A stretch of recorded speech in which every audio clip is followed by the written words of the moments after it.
for coming to start this Solution ELMO Software Breakfast.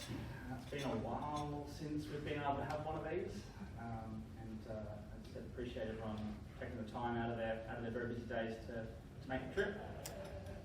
Most of today will be the lovely team at ELMO doing the show and dance, and for those that have sat in on any of the STAR webinars, that I'm normally the one doing the show and dance and telling Norman to shut up and let me get on with the show. So I won't spend too much time in front of the mic this morning. For those who need to know, who haven't seen the signs that are coming out, as you go out and to the left of the toilets, if you're looking for them, and if there's a fire, just run screaming that way. I'll be back a little bit later to talk about STAR and a few other things, but I'm going to hand to the lovely team at ELMO nice and quickly. Folks, can you all see the slides? Because I'm stuck here at home. My apologies for not being there. I've come down with gastro, so if I suddenly go whiter than I already am and disappear, you know why. So that's why I can't be with you today. So I'm joining you from Sydney, my home.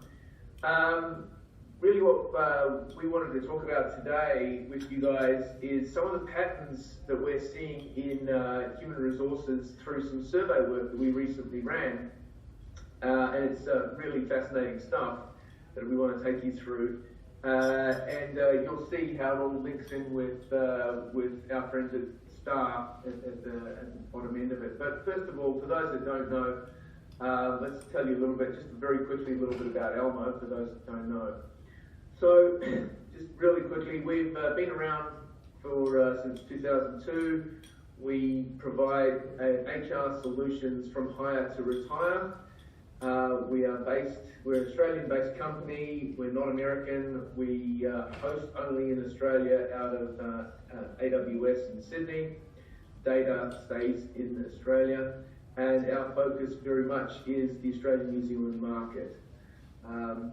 So that's really about us, and we've been very successful in our journey through the years. As you can see there, multiple HRD awards, multiple financial review awards, etc. The most important one there, though, in my opinion, is the ISO 27001 Privacy and Data Security Award. We were the first HRIS solution that's based out of Australia, and that is a really, really important certification. If you are in the market for an HR information solution, that is something that you must insist on, that they are ISO 27001 certified, because that gives you an assurance that the data that the vendor is holding for you is looked after appropriately. Right, so as I said, we've run 2 years worth of survey now, surveying HR partners within organisations, from chief HR officers down through the ranks. Why did we do that? Well, a lot of the surveys that have existed previously have been very North American and or European centric. And we wanted to see whether there was significant differences between what was going on in Australia to what was going on overseas. And I think we've proven that that was the case. We wanted to really understand some benchmarking about where HR folks spend their time, what they're doing, what are their challenges, etc. And of course, with this most recent survey, how was COVID impacting their business and overall, but also the HR department. So what came out of it was interesting. We found 3 key themes came through the data. First of all, the emergence of what we're calling a new employee experience, and you'll see it in the slide deck as EX, employee experience. And that employee experience has changed possibly forever. We found that the impact of the HR officer on the overall business has increased in its strategic importance, and that the HR departments are still not digitized enough to drive proper metrics out of their business to properly track it. And we'll talk a lot about these three things over the next few slides. So, no surprises when we see that these are the 4 priorities in FY 2021. Employee wellness at 87%. So that's no surprise to anybody, I'm sure.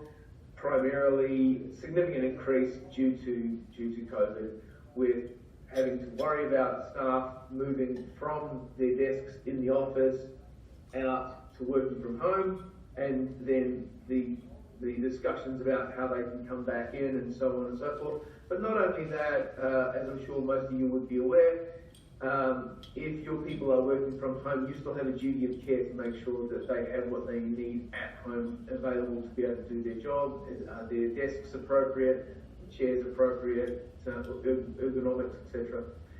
Compliance was massive, and again, very similar reasons. COVID. If you are not used to having a remote workforce and you're emailing data sets in Excel across each other, and everybody's got their own copy, you have an issue there around what is the single version of the truth, what is the correct version. If Joe's updated his spreadsheet but hasn't shared it with Sally, then who's right? Workplace health and safety, of course, again, the ergonomics of having people working from home. And learning and development is 77%. If, as many people did, you had to exit some staff, and most of us did during the COVID period, then everybody then had to pick up the slack. So there was learning and development issues around that. So how do you make sure that the people that are picking up those roles can do it? And then when you start rehiring, as many of us are now doing, they still have to go through an L&D process to make sure that they can do the jobs that they're hired to do. Okay, so again, employee experience. Oh, sorry. Try to use the technology. So this is fascinating. So the orange graph, it shows the percentage of surveyed people that had a fully deployed platform for the topic, run below on the x-axis, by 2020, and then the sort of greeny blue colour is the one that says where they intends to be. So, fascinatingly, let's again have a look at this first one here, communication collaboration platforms. 69% said they had a platform in place. 92% said that they would have by the end of 2021. Now, saying that they're going to have it and actually having it, two different things, we all know that. But it's an interesting set of dynamics here.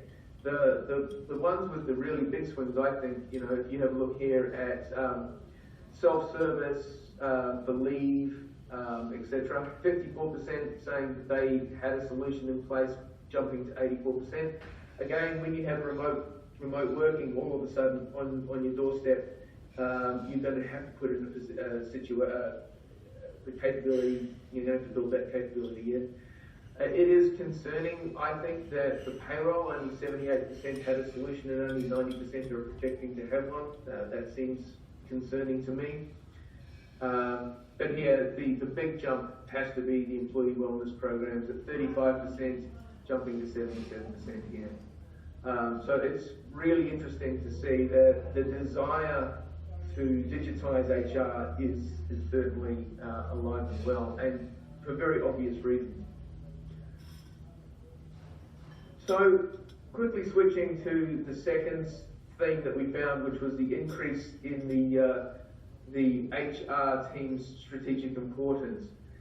So, if we say 1 has no influence and 10 has a strong influence, you're looking at pre-COVID levels, pre-pandemic, a ratio of 6.7%, then jumping a whole point to 7.7% during COVID, which makes sense. HR was slammed during COVID because that's where the execs went to lean on to get help to make sure that people transitioned appropriately, and then post-pandemic, it's actually still gone up to 7.8%. So that's a fascinating jump, and I actually have a statistics background, and that's not a 11% jump, that's a 14% jump, trust me. So that's a significant increase in the space of really what is just a year. And really where that comes from is, again, the COVID forced the execs and the board to realise just how important and strategically important HR is to the business. And we don't see that going backwards. So, given that HR is now significantly strategically more important, what are their top challenges for their businesses? Upskilling and cross-skilling is clearly important. Again, leaner workforces, cross-skilling has become very, very important as they get fewer people to do more work as best they can. Leadership development is clearly important. Remote working, that's not going to go away, we don't believe. There's this new concept of hybrid that's out now, where people are working some of the days a week from the office and some of the days a week from home. Nobody's really defined what that actually is though, other than it's a combination. And of course the cultural change of the business caused by the pandemic is important, and how we address those changes. But not only just that, I mean, now we have millennials in the workforce, they're demanding significantly more things from their employers. And now that the recruitment drive has flipped to being very much led by the employee or the person being recruited, that's going to increase, we believe. So, getting back to the last piece, so we're almost getting through the slides. Now, this is really, really interesting. So this is a measure of metrics, HR metrics, and you can see there's groupings. So we have SMB grouping here, which is defined as between 1 and 199 employees, mid-market, which is 200 to 1999, and then 2,000 plus for enterprise, and then the overall grouping. So in each one you've got 2019 and then 2020. So let's take the SMB. What we're saying here is that in small to medium business, 19% last year said that they had no metrics at all, and that yet, and 44% said they had very basic metrics for HR. Now we jump forward a year, and we saw before that there's a strong demand and a strong increase in the drive for digitization of HR, the ITing, if you will, of HR, and yet things have gone backwards. So you've gone from 19% to 28%. How can this be? We're putting this down to the fact that in 2019, when we were doing the survey, people were asked, do you have metrics? Yeah, we've got some metrics. But they really hadn't been stress tested. Throughout the COVID period, and this survey was done during the COVID era, that was stress tested. And the answer changed because they realised that they weren't quite as well off as they thought they were in terms of metrics. And again, it may have been that they were using some spreadsheets and everybody was working in the office, and they realised that that was no longer fit for purpose, given that there was a bunch of people now working from home. And you'll see that pattern throughout. I mean, the overall pattern here, 13% down to, increased to 20%. So that stress testing is shown throughout all of this data here. And if we look at the other ends, the advanced, the blue, it really, the only real increase here is with enterprise going from 2% to 5% in a year, which is a good sign. But a lot of these things are picked up by enterprises before they're picked up by the mid-market or the SMB space. Okay. So for those that are using metrics, where are they being used? Learning and development is the place where most are being used, and you'd expect that because really the learning and development metrics are relatively straightforward and probably something that's being tracked more than most. for the longer time. You want to know who needs to do what course, when do they need to do it, have they done it, is their boss chasing them to do it. Relatively simple metrics to gather. But you'll see, again, if I go back to my favourite bugbear, payroll, this is very scary. 58% of people that are using metrics are tracking payroll. I don't understand how you can run a business where you are legally bound to pay people appropriately every time and not have metrics for payroll. So that's a scary thing. Succession management down the bottom here, that's a relatively sort of new concept, and so I'd expect that wouldn't be where it wouldn't be higher than that. But I guess the other thing that did surprise me was performance management at 61%. That you can't manage what you can't measure is the old saying, and I think it's a very valid saying. And if you're not measuring the performance of your staff, how can you hold them accountable? So really interesting stat.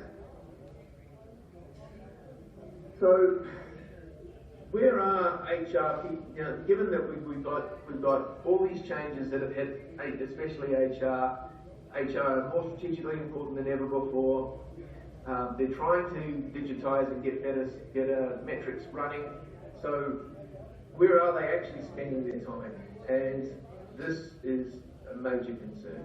General admin work. 71% of their time is taken up doing general admin work. And the other one that surprised me was this bottom one here. 25% of their time was performance management, running performance management. Now, performance management should be the manager's role, not the HR's role, surely. Unless that could be to do with the aggregation of performance management data so that they can generate some metrics. Now, the interesting thing, guys, is that this is where HR software can help, because the digitizing of the HR department can certainly address all of these challenges. So what we've seen then is HR definitely has a requirement to improve efficiency,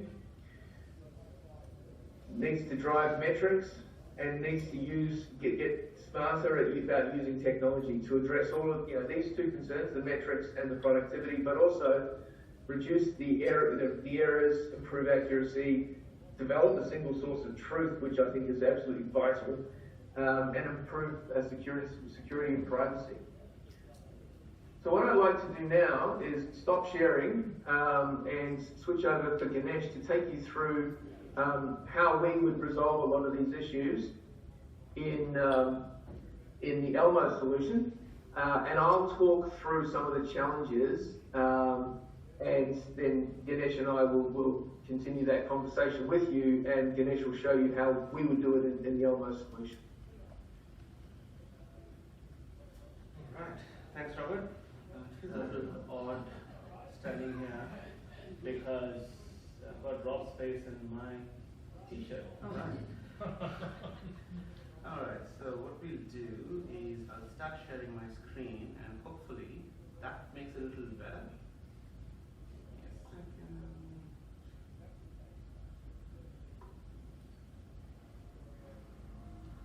At least I thought Robert would be on top, then it would be Robert's face in my body. But All right.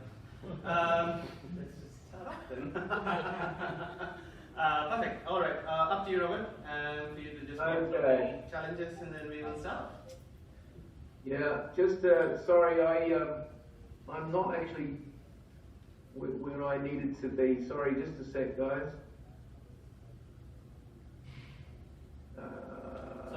While Robert takes his points, what you're currently seeing is the admin view of the ELMO platform.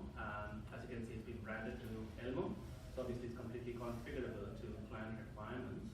And you're starting off with the admin view for a specific reason, but you can also log in as other users, as managers, as normal employees, and the likes. Okay, so sorry, I'm where I'm at. I've got what I need now.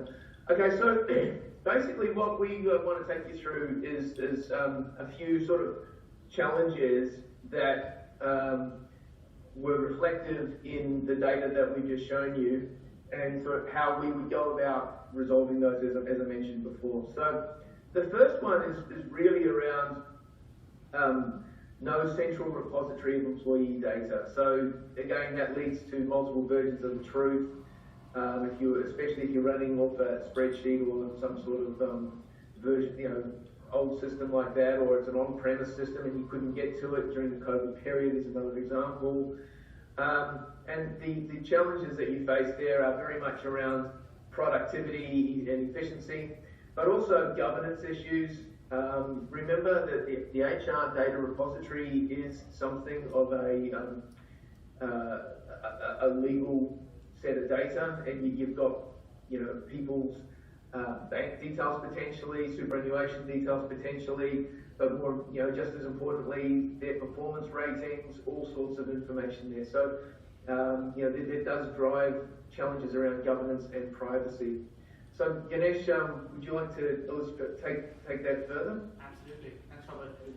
So within the ELMO platform, because we've got those tiered access levels, so only the administrators can be made privy to confidential information. And as Robert mentioned over here, you don't need multiple systems. I mean, we know clients who use Google Drives for certain information and then Confluence for some other information and the likes.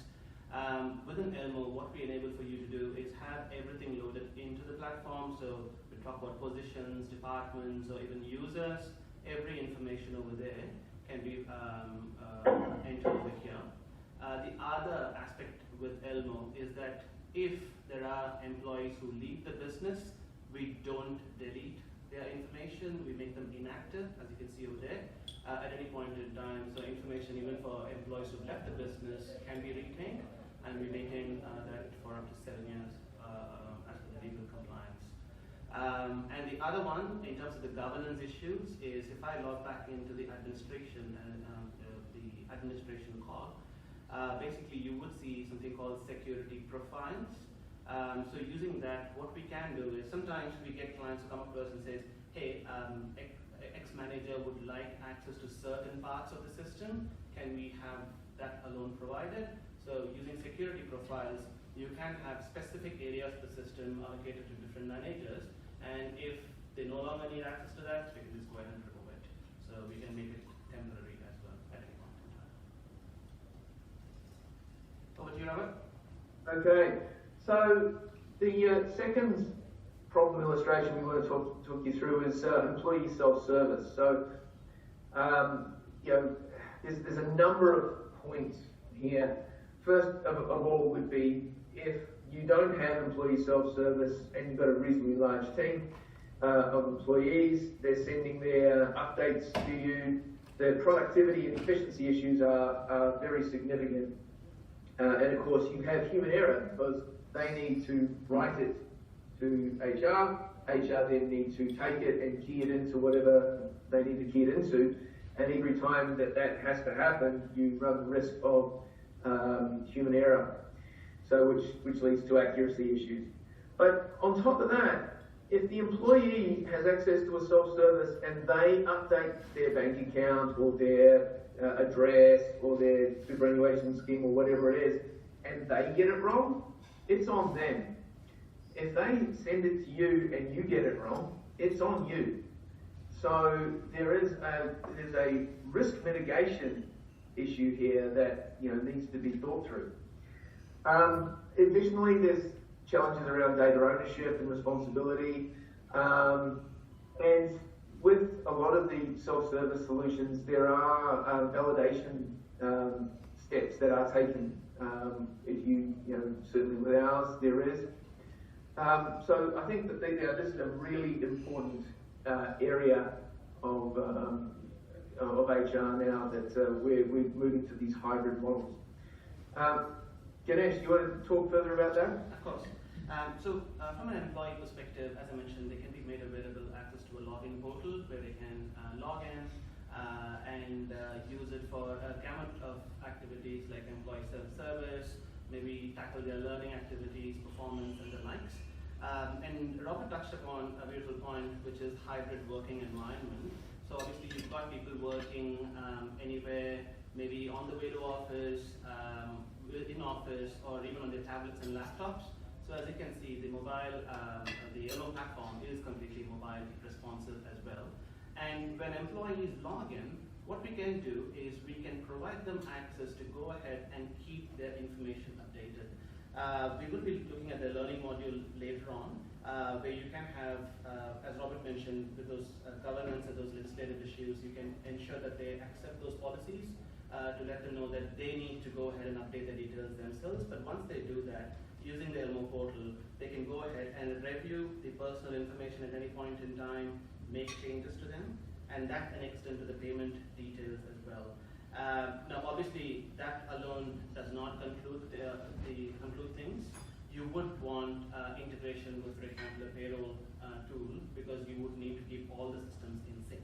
So we can definitely explore integrations as well, whether it's ELMO payroll or any other systems out there. We can definitely explore those integrations, just to ensure that if the employees go ahead and make those changes, we have that in sync in all systems, and we can have sufficient notifications sent across the entire platform to keep everybody, all the stakeholders, notified of any changes. Thanks, Rob. All right. Thanks, Ganesh. All right, so the third challenge that we certainly saw out of the data was that around recruitment, with the productivity issues that get driven there if you are doing a lot of things manually. One of the things that we have is we have direct integration with things like Seek and Indeed. So that saves massive amounts of issues. Again, human error because you're doing things manually. But one of the things that I think is really, really important here is if you're doing things manually, you can lose a lot of standardization. So if you have the same role in Melbourne and in Sydney and in Brisbane, how can you assure that the same recruitment criteria are being applied? And then from a governance issue, the hiring manager, if you have a standard solution, like an ELMO solution around recruitment, you can minimize the governance issues of the hiring manager hiring his mates. And I was talking to an HR consultant that is a partner of ours up in Brisbane, and that's exactly the situation that she was in. And this was a big company with 450 staff. So these things are still going on, and that then leads to the financial impact of a poor hire. And then again, lastly, if you don't have a solution in place, it's very difficult to build out and automate reporting on metrics. So with that, Ganesh, do you want to talk further about that? Oh yeah. So from a recruitment perspective, I think it's important to standardize the processes as an administrator of the company, as an HR team member, and also as a requisition person. For example, you might be in charge of your team, and there's a vacancy coming up soon. The idea again is to standardize everything that can be presented to all the company personnel, and that can start off with simple things like just getting information in terms of the new vacancy coming up. So even that is templated with an ELMO, where you can make this available to the hiring managers, and based on the positions that they select, it's not just information that you will see that automatically gets populated, like the owner or the department. So all that is within the system configuration, but even questions that need to be asked of the hiring manager. As Robert mentioned, that there might be some biases that might creep in, so you really want to ensure that the process is standardized as much as possible. So that can then be enabled using the requisition templates. And that extends even to the fact, when it comes to the job ads, it extends to the fact where you would like the candidates to come in from, so what channels would you like to use, and what questions need to be asked of those candidates as well. All of that can be easily standardized using ELMO. And as an administrator, as an HR team member, you have access to the workflows that drive the requisition and the recruitment process. Good stuff. All right. The next one is one of onboarding.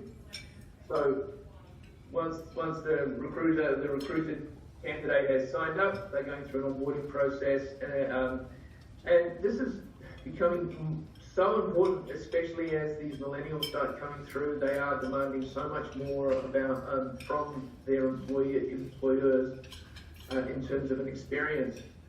But the classics, if you don't have a system in place, you're going to have productivity and efficiency issues, you're going to have error challenges. But again, standardization comes to the play. Those three people in Sydney, Melbourne and Brisbane in the same role, are they all going through the same process to be onboarded? This is difficult to do if you don't have a standard process in place. But more importantly, as part of an onboarding process, you will want them to go through some learning. You'll want to have them be entered into the performance management system. You'll want to be able to drive some reporting from it. So these are all really critical questions, especially now we're at the other end of the COVID thing and we're all rehiring again. So Ganesh, do you want to take it from here? Absolutely. Thanks, Robert. So what you're seeing over here is the admin view of the onboarding workflow. So as Robert mentioned, it's imperative to have those processes standardized. So each and every new employee coming through the business goes through the exact same things. And that's where, as an administrator, you would be able to create the onboarding workflows. And keep in mind that the company can have any number of workflows created. So it can each get to a separate department or maybe to a separate position and the likes. But once the employee has been added to the workflow, the system will guide them through all the activities that need to be assigned to them. And because it is sequential, only when they complete a particular activity will it move on to the next step. Do keep in mind that the HR team can always be updated of what's happening within the workflow or what's happening with the new employee using emails that can be set up as a part of the workflow and reports that can help you identify bottlenecks as well. Now, that's only part of the puzzle. When it comes to the new employee, obviously you want to ensure that even before they join on day one, you get all their details so that they are ready to go when they rock up on day one. And that's where we can get them to log into a separate portal. We can send them an email, we can get them to log into a separate portal where again you can configure what messages need to be displayed to them, introduce them to the team. So we map out the employee hierarchy because we are the single source of truth. But more importantly, you can specify what activities need to be completed by them, and each of those activities can have statuses and due dates as well to drive those notifications. As an example, this one was created using ELMO form builder. But at the end of the day, the reason why I'm showcasing this particular screen is for the expiry date. So a lot of times companies would want to track compliance when it comes to certain documentations or accreditations or qualifications. All that can be handled by using the forms within ELMO. Awesome. Thanks, Ganesh. So the next one is performance review processes and doing those manually. So again, similar themes, efficiency impacts, where you're doing this in some sort of paper form and then submitting it to the HR department, who then has to manually pull the results and try to derive data and get some aggregate information from it. But I think more importantly, the lack of standardization. If you have the same role in different cities with different first line managers, are they going through the same processes? Are they asking the same questions? Are they holding the staff to the same KPIs? Governance issues, first line manager looking after his or her mates, playing favourites, and the financial impact of a protected employee can be very, very significant. The employee experience as they go up the line or change jobs within the company from different managers, the experience can vary wildly if you don't have a corporate policy on this sort of stuff and using the same tool. And then again, with performance management, some of the outcomes will be, well, we need you to go do these courses and let's link you to those courses straight away. It may be linking them to some succession planning, because if they're a high performer, the manager sees that they could be one of the next first line managers, or first line manager going to a second line management role. You need to take that into account. And then, of course, the analytics of the whole thing and the reporting piece. So Ganesh, you want to take it from here? Yeah, thanks, Robert. Talent retention, that's the key. So with performance, standardization is important, but as Robert mentioned, it's also the fact that you need to not only let them know where they are right now, but also guide them to where they need to be. That's where the link with learning and development really plays a key part. And keep in mind that when it comes to ELMO performance, just an example over here, it's not just limited to an annual appraisal, like a 12-month appraisal alone. The clients would be able to have improvement plans, 6-month probation reviews, and a lot more. Just a 360 review as well, if required. And when it comes to the performance templates, it's standardized in the sense that we provide a configurable framework, 3 components where you can have introductions, the workflow defines how long the appraisal is going to take part for. Is it a 1-month improvement plan, or is it a 12-month annual appraisal, or a 2-year succession plan? So that's what the workflow designs. So that again is standardized, and the sections following that is where the manager, the employee, and the administrators, the HR team would be able to set up the goals, the KPIs, and that can be standardized across the entire company, or it can differ based on an employee's particular position. And going to Robert's point, it is really important to identify if there are any development plans required for a specific goal or a competency. In this case, maybe body requires additional help when it comes to developing leadership skills. And that is where the ELMO performance integrates with the ELMO learning, where as a part of the development plan, I would be able to assign a development action. Granted, I can say, God, you should attend a workshop next month, and the system will send out those reminders. But what I can also do is I can assign them to a leadership course that I have already created using ELMO learning. Not just that, once those activities are complete, we can have other elements of the performance template, like the checkpoints. Again, the standardizing, making it standard is the key. So you can have the same questions asked of the employee and the manager across multiple checkpoints to ensure that they do meet up over the year. Awesome. Thanks, Ganesh. Guys, we've got 2 other challenges we want to just take you through. So this is the first one of those is the learning management solution. So gone are the days, when you flew in a specialist speaker for the team, you booked out the boardroom for a couple of days, and everybody had to down tools and sit in on the boardroom, wander into the boardroom for 2 days straight or 3 days straight to hear from this expert or whatever. I certainly remember doing that in the 90s, and the productivity impact of that is just massive, because everybody loses those days worth of activity. The logistics that need to be taken into account, that kind of stuff, is very, very significant. So that's why learning management solutions were built out, and that's why they are been so effective.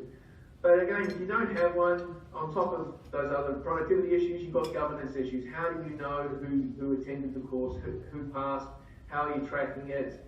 Especially if they're remote workers, can you make sure that they are compliant to your policies, that everybody has to do certain courses?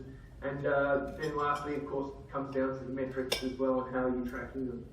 So Ganesh, do you want to talk about those? Yeah, thanks, Rob. I think I would just handle this from the employee perspective. So at the end of the day, you do want employees to go through certain courses, make it mandatory, and also have compliance courses in the mix. For example, the workplace and bullying, it is legislated that employees take that up every 12 months. And that's where the learning module, what the employees can do is they can be assigned courses based on their positions, based on their profiles, or they can be assigned courses based on their need as well. And in this case, as an employee, in my dashboard, I can get to see the courses that are currently assigned to me and which I should complete, including the workplace and bullying. There is a countdown timer there, as you can see. But the most important aspect is that when it comes to these courses, we can have expiry dates set up. So basically, you can set up retrain dates, and that can be 12 months as an example. And after 12 months, the system will automatically re-enroll you for the next 12 months and send out those reminders and notifications. So again, let the system take care of the compliance, and so that you can focus on other aspects. And when it comes to the learning as well, keep in mind that it's, as Robert mentioned, gone are the days when you had a specialized trainer. I mean, we can still have that, but the learning provides you with a blended learning format where you can have e-learning content, where you can arrange for classroom training, or even just have policy acknowledgements at the end of the day. But more importantly, when it comes to our learning, it is important to note that everything can have a competency assessment built in. You would be able to personalize, the clients would be able to personalize the content, and when it comes to the assessments, you would be able to specify the types of questions need to be asked and what happens if they do end up failing the test. Hope you don't, but yeah. No. Yeah. Yeah. Okay, so the last one we want to talk to you about is expense management. So, I'm sure many of you in the audience will remember, having to photocopy receipts and submit them, and somebody getting the receipts and paying you incorrectly because they couldn't calculate it the same way you calculated it, and all the rest of it. So, we now have a tool in this particular field to drive those productivity and efficiency issues for you, for both the submitter and the receiver. And it really does help again with the standardization. There's no more lost in the mail sort of issues and poor employee experiences. And the number of times that employees spend running around arguing about expenses, if you have a system in place, all of that productivity will be spent for them doing their job, as opposed to running around complaining that they didn't get the $100 that they were expecting to get. One of the things about our solution is that it's fully fringe benefit tax compliant, because it's Australian born, Australian raised, and it's built for the Australian condition.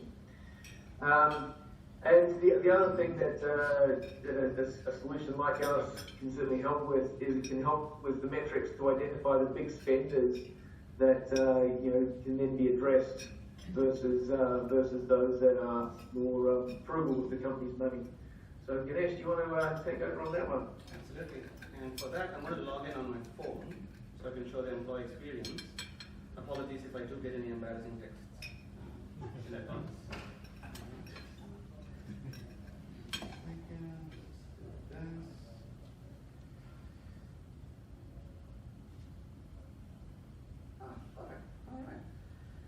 All right. So the idea over here is to just showcase how easy it is for the employees to go ahead and upload receipts.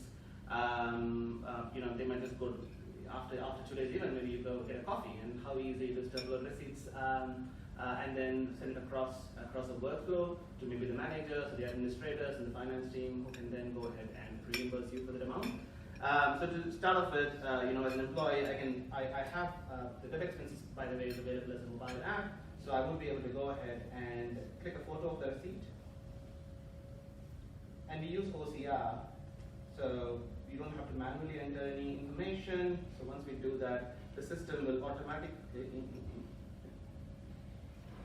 That's my bad.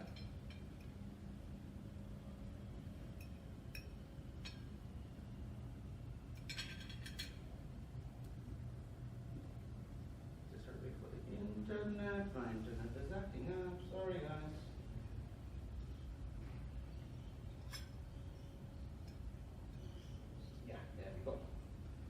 So the system will automatically input a lot of information, like the amount that you see over there, the description, and we've not been out of Australia for the last 1 year, but of course you can support multiple currency as well.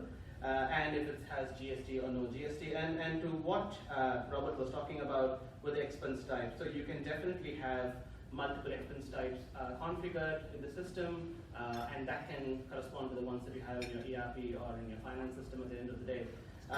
Post that, I would then be able to go ahead and enter my information and submit this, which will then ensure that I have this sent across to my manager, who can then go ahead and approve the same.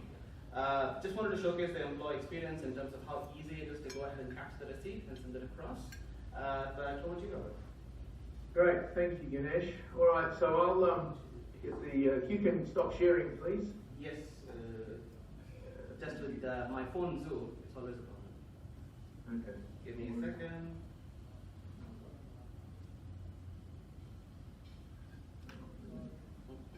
Actually, I can take it from here. Yeah, let's do that. Here we Oh, got it. go. Yeah, we're good.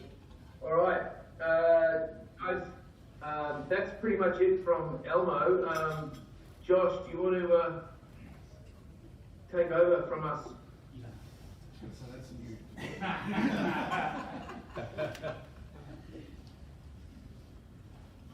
Thanks, Rob.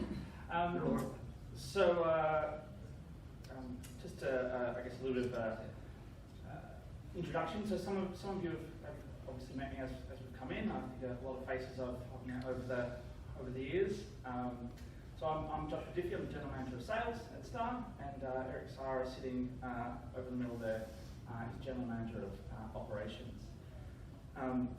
Trish and Norman have been to be here today, but for those that aren't aware, Trish's mum passed away last week, so they're regional New South Wales at a funeral at the moment. So yes, jump on the next slide. So just want to give you a really quick update from a staff perspective. It's been, as I said, I think the last breakfast we did was probably in one of these rooms. I'm going to say 2 years ago. We do them about once a year, and of course COVID kind of still those plans. So during COVID, I know it's been tough for a lot of organisations. We've actually expanded our staff on the most part, so we've got new consultants, primarily in our MIB Advanced side of the business, in both Victoria, Queensland and New South Wales, and kind of touching on some of those points from Robert's slides earlier on. We've also upskilled or cross-skilled a number of our staff as well. So a number of our Green Tree consultants have also started doing training and doing a dual role at Star. In that time, we've also, the bulk of our development team has also upskilled as well, and are now both Green Tree and MIB Advanced developers.